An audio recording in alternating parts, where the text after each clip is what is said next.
Hi my dears, welcome back to story weaver. കഥകളുടെ മായാലോകത്തിലേക്ക് ഏവർക്കും സ്വാഗതം. നമ്മൾ ഇന്ന് പറയാൻ പോകുന്നത് ആയില്യംകാവ് എന്ന കഥയുടെ പുതിയ ഭാഗമാണ്. കഥ ഇഷ്ടമാകുന്നുണ്ടെങ്കിൽ ലൈക്ക് ചെയ്യാനും സബ്സ്ക്രൈബ് ചെയ്ത് കൂടെ കൂടാനും മറക്കല്ലേ. അപ്പോൾ നമുക്ക് കഥയിലേക്ക് കടന്നാലോ. ആയില്യംകാവ് ഭാഗം 42. നിങ്ങളിലൊരാൾ എൻ്റെ ശിഷ്യനാകണം, എൻ്റെ കാലശേഷം എൻ്റെ പിൻഗാമി. രക്കൻ്റെ ആവശ്യം കേട്ടതും ഹരിയും ഗോവിന്ദനും ഒരുപോലെ ഞെട്ടിപ്പോയി. അയ്യോ, അത് ഞങ്ങൾക്ക് ബുദ്ധിമുട്ടാണ്. ഞങ്ങൾക്ക് കുടുംബമൊക്കെ ഉള്ളതല്ലേ. അതുകൊണ്ട് ഈയൊരു കാര്യത്തിന് ഞങ്ങൾക്കാവില്ല.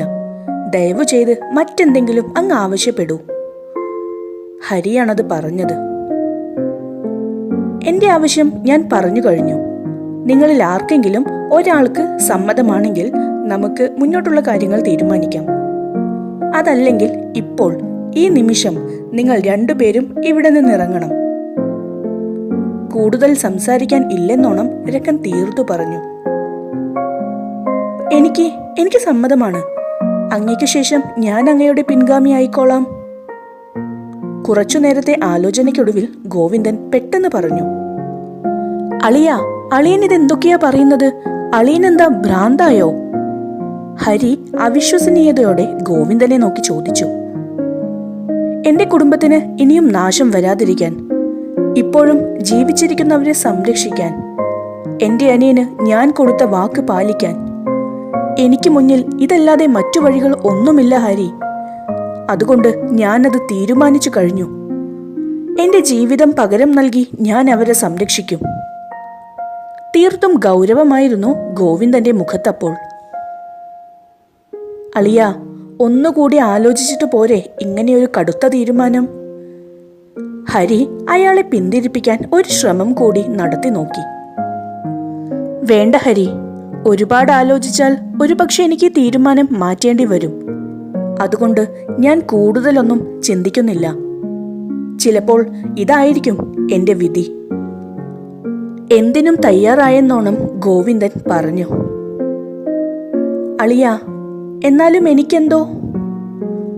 രക്കന്റെ പിൻഗാമിയായി ഗോവിന്ദൻ ജീവിക്കുന്നത് ഹരിക്ക് ചിന്തിക്കാൻ പോലും കഴിയുന്നില്ലായിരുന്നു. അതുകൊണ്ട് തന്നെ എങ്ങനെയും അയാളുടെ തീരുമാനം മാറ്റണമെന്നാണ് അയാൾ ചിന്തിച്ചത്. വേണ്ട ഹരി, നമുക്ക് ഈ സംസാരം ഇവിടെ നിർത്താം. അല്ലെങ്കിൽ ഞാനൊരു പക്ഷേ എന്റെ തീരുമാനം മാറ്റുമെന്ന് എനിക്ക് നല്ല ഭയമുണ്ട്. നീ ഇനി ഒരിക്കലും എന്നെക്കുറിച്ച് ചിന്തിക്കരുത്. ഗോവിന്ദൻ അങ്ങനെ തീർത്ത് പറഞ്ഞതോടെ ഹരിയാകെ തളർന്നുപോയി. എന്തായാലും ഇയാളെന്റെ ആവശ്യം അംഗീകരിച്ചല്ലോ. അതുകൊണ്ട് നിങ്ങളെ സഹായിക്കാൻ ഞാനും തയ്യാറാണ്. ഇനി മുതൽ നിങ്ങൾ ഒന്നുകൊണ്ടും പേടിക്കണ്ട. നിങ്ങളുടെ തറവാട്ടിൽ ആർക്കും ഒരാപത്തും സംഭവിക്കില്ല. ഞാൻ നിങ്ങൾക്ക് വാക്കു തരുന്നു. മറ്റൊന്നും ചിന്തിക്കാതെ രണ്ടുപേരും ശാന്തമായി ഉറങ്ങിക്കോളൂ. നാളെ രാവിലെ തന്നെ നമുക്ക് വേണ്ടത് എന്താണെന്ന് വെച്ചാൽ ചെയ്യാം. രക്കൻ അവർക്ക് വാക്കുകൊടുത്തു. ഇതേ സമയം ഉറക്കം വരാതെ പലവിധ ചിന്തകളാൽ മുറ്റത്തിരിക്കുകയായിരുന്നു ജിതിൻ. കുടുംബത്തിന്റെ തകർച്ചയ്ക്ക് കാരണം താനൊരാൾ മാത്രമാണെന്ന കുറ്റബോധവും പ്രിയപ്പെട്ടവരുടെ വിയോഗവും അവനെ വല്ലാതെ തളർത്തുന്നുണ്ടായിരുന്നു. എത്രയൊക്കെ മനസ്സിനെ നിയന്ത്രിക്കാൻ ശ്രമിച്ചിട്ടും അതിലവൻ തീർത്തും പരാജയപ്പെടുകയായിരുന്നു. അവന്റെ ആ വേദനകളെയെല്ലാം ആക്കം കൂട്ടുന്നത് പോലെയായിരുന്നു രാമന് അവനോടുള്ള സമീപനം. അത്രമേൽ തന്നെ സ്നേഹിച്ചിരുന്ന ഏട്ടനിപ്പോൾ തന്നോട് സംസാരിക്കാൻ പോലും തയ്യാറാകുന്നില്ല. താൻ അങ്ങോട്ട് സംസാരിക്കാൻ ചെന്നാലും മനഃപൂർവ്വം ഒഴിഞ്ഞു മാറുകയാണ്. തീർത്തും തന്നെ അവഗണിക്കുകയാണ്. അതുപോലെ തന്നെയാണ് ദേവിയുടെയും അവനോടുള്ള സമീപനം. തന്നോടൊന്നും സംസാരിക്കാൻ അവൾ തയ്യാറല്ല. തന്നെ കേൾക്കാനും അവൾക്കിഷ്ടമല്ല. എന്നാൽ തന്റെ കാര്യങ്ങളെല്ലാം യാതൊരു മുടക്കവുമില്ലാതെ അവൾ നടത്തിത്തരും. അതൊക്കെ ജിതിനെ വല്ലാതെ വേദനിപ്പിക്കുന്നുണ്ടായിരുന്നു. താനൊരു അന്ധനായതിലുള്ള സഹതാപം ഒന്നുകൊണ്ട് മാത്രമാണ് ഒരു ജോലിക്കാരിയെ പോലെ ദേവി അവിടെ തനിക്ക് കൂട്ടായി നിൽക്കുന്നതെന്ന് അവളുടെ വാക്കുകളിൽ അവനാകെ തളർന്നുപോയി. ഒരു കൂരയ്ക്ക് കീഴിൽ അപരിചിതരായി കഴിയുന്ന കുറച്ച് ആളുകൾ, അങ്ങനെയാണ് ജിതിനിപ്പോൾ തോന്നുന്നത്. കുറച്ചു നാളുകൾ മുൻപ് വരെ അങ്ങനെയൊന്നും ആയിരുന്നില്ല. സഹോദരങ്ങൾ തമ്മിലും അവരുടെ ഭാര്യമാർ തമ്മിലുമൊക്കെ ഊഷ്മളമായ ബന്ധമായിരുന്നു. അതുകൊണ്ടു തന്നെ മറ്റെന്ത് പ്രശ്നം മനസ്സിനെ അലട്ടുന്നുണ്ടെങ്കിലും തറവാട്ടിലെത്തിയാൽ അത് മാറുമായിരുന്നു. തീർത്തും സമാധാനപരമായ അന്തരീക്ഷം. എന്നാൽ ഇന്ന് അതൊന്നുമില്ല. എല്ലായിടത്തും ശ്മശാന മൂകതയാണ്, ശ്വാസം മുട്ടിക്കുന്ന നിശബ്ദത മാത്രം. ഇതിനെല്ലാം കാരണം താനാണ്, തന്റെ പിടിവാശിയാണ്, ജിതിൻ ചിന്തിച്ചു. അയാൾക്കടുത്തായി ദേവിയും ഇരിക്കുന്നുണ്ടായിരുന്നു. അവരുടെ മുഖത്ത് നിസ്സംഗതയും നിരാശയും മാത്രമാണ് നിറഞ്ഞു നിൽക്കുന്നത്. പ്രതീക്ഷകളോ സന്തോഷമോ ഇല്ലാതെ ദുഃഖം ഘനീഭവിച്ചു കിടക്കുന്ന കണ്ണുകൾ. അതേസമയം അവരുടെ ശത്രുക്കളിൽ ഒരാൾ അവിടെ എത്തിയിരുന്നു. തന്റെ ദൗത്യം നിറവേറ്റാനുള്ള അവസരവും കാത്ത് അതങ്ങനെ ഇരുട്ടിൽ ജാഗരൂകനായി നിന്നു. ദേവി, നീ ഇവിടെ ഉണ്ടോ? ഉണ്ടെങ്കിൽ എന്നെ ഒന്ന് മുറിയിലേക്ക് കൊണ്ടുപോകുമോ? മനസ്സിന് വല്ലാത്തൊരു അസ്വസ്ഥത തോന്നുന്നു. അരുതാത്തതെന്തോ സംഭവിക്കാൻ പോകുന്നത് പോലെ. കുറേയേറെ സമയത്തിനു ശേഷം ജിതിനത് പറയുമ്പോൾ അയാളുടെ മുഖമെല്ലാം വല്ലാതെ വിയർക്കുന്നുണ്ടായിരുന്നു. അല്ലെങ്കിലും കുറച്ചു നാളുകളായി ഇവിടെ അരുതാത്തത് മാത്രമല്ലേ സംഭവിക്കുന്നുള്ളൂ. അതുകൊണ്ട് ഇതൊന്നും കാര്യമാക്കാനില്ല. നമ്മുടെയൊക്കെ മരണം എന്നാണെന്ന് മാത്രം ചിന്തിച്ചാൽ മതി. ഒന്നുമില്ലെങ്കിലും ഇങ്ങനെ ഓരോ നിമിഷവും നീറി നീറി ജീവിക്കുന്നതിൽ നല്ലത് മരണം തന്നെയാണ്. എന്തായാലും ഞാൻ നിങ്ങളെ മുറിയിലേക്ക് കൊണ്ടുപോകാം.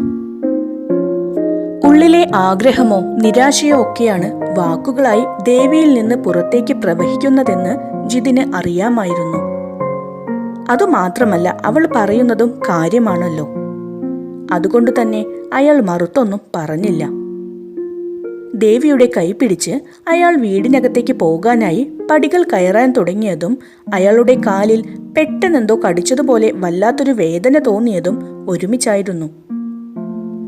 ആ അമ്മേ!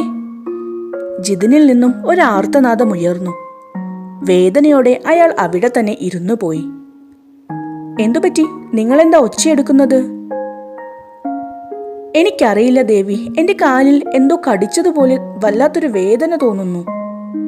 പറഞ്ഞുകൊണ്ട് അയാൾ വേദനിക്കുന്ന ഭാഗം അവളെ കാണിച്ചു. 2 ചെറിയ കുത്തുകൾ പോലെ. അതിൽ നിന്ന് രക്തമൊഴുകുന്നു. അത് കണ്ടതും ദേവിക്ക് മനസ്സിലായി നാഗദംശനമേറ്റതാണെന്ന്. ഒരു നിമിഷം എന്തു ചെയ്യണമെന്നറിയാതെ തളർച്ചയോടെ അവൾ അവനടുത്തായി ഇരുന്നു. മരിക്കുന്നതാണ് നല്ലതെന്നൊക്കെ ഇതുവരെ പറഞ്ഞെങ്കിലും ഈ നിമിഷം തന്റെ ഭർത്താവ് മരണത്തിന് കീഴടങ്ങേണ്ടി വരികയാണെന്ന് അവൾക്ക് ചിന്തിക്കാൻ കഴിയുന്നില്ലായിരുന്നു. എന്തൊക്കെ തെറ്റ് ചെയ്താലും അഗ്നിസാക്ഷിയായി തന്നെ താലി കെട്ടിയവനാണ്. ഇന്നുവരെ ഒരുമിച്ച് ജീവിച്ചതാണ്. ഒരുപാടൊന്നും ഇല്ലെങ്കിലും ഓർമ്മയിൽ സൂക്ഷിക്കാൻ കുറച്ചെങ്കിലും ഓർമ്മകൾ തന്നവനാണ്. അയാൾക്ക് തന്നോട് എങ്ങനെയാണെങ്കിലും ഇന്നുവരെ തന്റെ മനസ്സിനും ശരീരത്തിനും അവകാശി ഈ ഒരാൾ മാത്രമാണ്. ചിന്തകളുടെ അതിശക്തമായ പ്രവാഹത്തിൽ ഉള്ളിലെ ദേഷ്യവും വെറുപ്പുമൊക്കെ സങ്കടത്തിന് വഴിമാറുന്നത് അവൾ അറിഞ്ഞു. കണ്ണുകൾ നിറഞ്ഞൊഴുകുന്നു. ശ്വാസമെടുക്കാൻ കഴിയാത്ത വിധത്തിലൊരു വിങ്ങൽ തൊണ്ടയിൽ കുടുങ്ങിക്കിടക്കുന്നു. ശരീരം തളരുന്നത് പോലെ. ദേവി, നീ എന്താ ഒന്നും പറയാത്തത്? കാലിൽ എന്താണ് കടിച്ചത്? എനിക്കെന്തോ വല്ലാതെ വേദന കൂടുന്നത് പോലെ തൊണ്ടയൊക്കെ വരളുന്നു. കുറച്ചു സമയമായിട്ടും അവളിൽ നിന്നും മറുപടി ഒന്നും ഇല്ലാതെ വന്നതുകൊണ്ടാണ് ജിതിൻ അത് ചോദിച്ചത്. ഈ അവസ്ഥയിൽ താൻ എന്താണ് അയാളോട് പറയേണ്ടത്? കടിച്ചത് പാമ്പാണെന്നോ? അയാളിപ്പോൾ മരിക്കുമെന്നോ? ഇല്ല, തനിക്കതിന് കഴിയില്ല. അത്രമാത്രം ശക്തിയൊന്നും എന്റെ മനസ്സിനില്ല. ദേവിയുടെ കൈവിരലുകൾ അറിയാതെ താലിമാലയിൽ മുറുകി. അതൊന്നുമില്ല, എന്തോ തേളോ മറ്റോ ആണെന്ന് തോന്നുന്നു. അതുകൊണ്ടാകും വേദന. ഞാൻ ഇപ്പോൾ വരാം. അപ്പോൾ തോന്നിയൊരു കള്ളം അയാളോടായി പറഞ്ഞുകൊണ്ട് ദേവി അവിടെ നിന്ന് എഴുന്നേറ്റു. തളർന്ന തന്റെ ശരീരം ആയാസത്തോടെ വലിച്ചുകൊണ്ട് അവൾ അകത്തേക്ക് നടന്നു. രാമന്റെ മുറിയുടെ വാതിലിൽ തട്ടി വിളിച്ച് അയാളെ ഉണർത്തി അയാളോടവൾ കാര്യം പറഞ്ഞു. എന്ത്? നീ എന്താ ദേവി പറഞ്ഞത്? കേട്ടത് വിശ്വാസം വരാതെ അയാൾ ഒന്നുകൂടി ചോദിച്ചു. അതെ രാമേട്ട, ഞാൻ കണ്ടതാണ് കാലിലെ മുറിപ്പാട്. അതിൽ നിന്ന് രക്തമൊഴുകുന്നുണ്ട്. കരച്ചിലിനിടയിൽ അവൾ എങ്ങനെയൊക്കെയോ പറഞ്ഞൊപ്പിച്ചു. ഈ രാത്രിയിൽ നിങ്ങൾ എന്തിനാ മുറ്റത്ത് പോയിരുന്നത്? നിനക്കറിയില്ല ഇവിടുത്തെ അവസ്ഥ എന്താണെന്ന്? വല്ലാത്ത ദേഷ്യത്തിലായിരുന്നു അയാളുടെ ചോദ്യം. ഞാനല്ല, ജിതിനേട്ടനാണ് അവിടെ പോയിരിക്കണമെന്ന് വാശി പിടിച്ചത്. ഞാൻ വേണ്ടെന്ന് പലവട്ടം പറഞ്ഞതാണ്. പക്ഷേ രാമേട്ടൻ അറിയാമല്ലോ, ഞാൻ പറഞ്ഞാലൊന്നും കേൾക്കില്ലെന്ന്. അതോടെ അയാൾ നിശബ്ദനായി. അവർ രണ്ടുപേരും ഉമ്മറത്തെത്തുമ്പോൾ കാണുന്നത് ശരീരമാകെ നീലിച്ച് വായിൽ നിന്ന് നുരയും പതയും ഒലിപ്പിച്ച് കിടക്കുന്ന ജിതിനെയായിരുന്നു. മോനെ, ജിതിനെ, നീയും ഞങ്ങളെ തനിച്ചാക്കി പോവുകയാണോടാ? ഞാനിതൊക്കെ എങ്ങനെ സഹിക്കും? ഇതൊക്കെ കാണാനായി എന്നെ ഇങ്ങനെ ജീവിപ്പിക്കാതെ ആദ്യം എന്റെ ജീവൻ എടുക്കാമായിരുന്നില്ലേ നാഗങ്ങളെ നിങ്ങൾക്ക്? ഞങ്ങൾക്കൊരു തെറ്റു പറ്റിപ്പോയി. അതിന് ഇത്രയും ശിക്ഷിക്കണോ ഞങ്ങളെ? തലയിലടിച്ച് പരിതപിച്ചുകൊണ്ട് രാമൻ അവിടെ ഇരുന്ന് കണ്ണീർ വാർത്തു. നിമിഷങ്ങൾക്കകം ജിതിന്റെ ദേഹിയും ദേഹം ഉപേക്ഷിച്ചു. തുടരും. അപ്പോ ഇന്നത്തെ ഭാഗം ഇവിടെ അവസാനിപ്പിക്കുകയാണ്. അടുത്ത ഭാഗവുമായി നാളെ കാണാം. ജിതിന്റെ പ്രാണനും പൊലിഞ്ഞു. ഇനി എന്താകും ദേവിയുടെ തീരുമാനം? രക്കന്റെ സഹായം ഇവരെ രക്ഷിക്കുമോ?